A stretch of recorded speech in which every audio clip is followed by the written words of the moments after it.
தமிழகமெங்கும் கிளைகள் கொண்ட அண்ணமால் institute of hotel management and hospital management படிப்பில் சேர்வதற்கான அட்மிஷன் நடைபெறுகிறது. முதலமைச்சர் ஸ்டாலின் வரும் 31ஆம் தேதி மதுரையில் ரோட் ஷோ நடத்த உள்ளார். மே 31ஆம் தேதி பிற்பகல் சென்னையிலிருந்து விமானம் மூலம் மதுரை செல்லும் முதலமைச்சர் ஸ்டாலின் அன்று மாலை ரோட் ஷோ நடத்த உள்ளார். இதற்கான ஏற்பாடுகளை மதுரை மாவட்ட திமுக நிர்வாகிகள் மேற்கொண்டு வருகின்றனர்.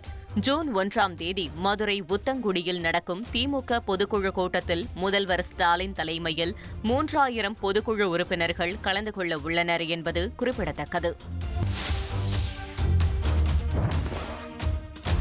ஒகேனக்கல் காவிரி ஆற்றில் நீர்வரத்து 4000 கன அடியிலிருந்து 6000 கன அடியாக அதிகரித்துள்ளது. பிலிகுண்டுலு பகுதிக்கு வரும் நீரின் அளவு அதிகாலை முதல் தொடர்ந்து அதிகரித்தது.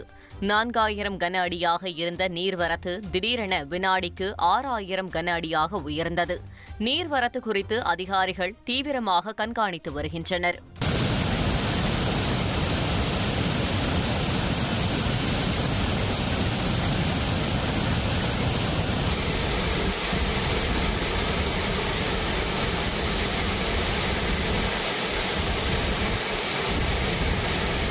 தமிழகமெங்கும் கிளைகள் கொண்ட அண்ணமால் institute of hotel management and hospital management படிப்பில் சேர்வதற்கான அட்மிஷன் நடைபெறுகிறது.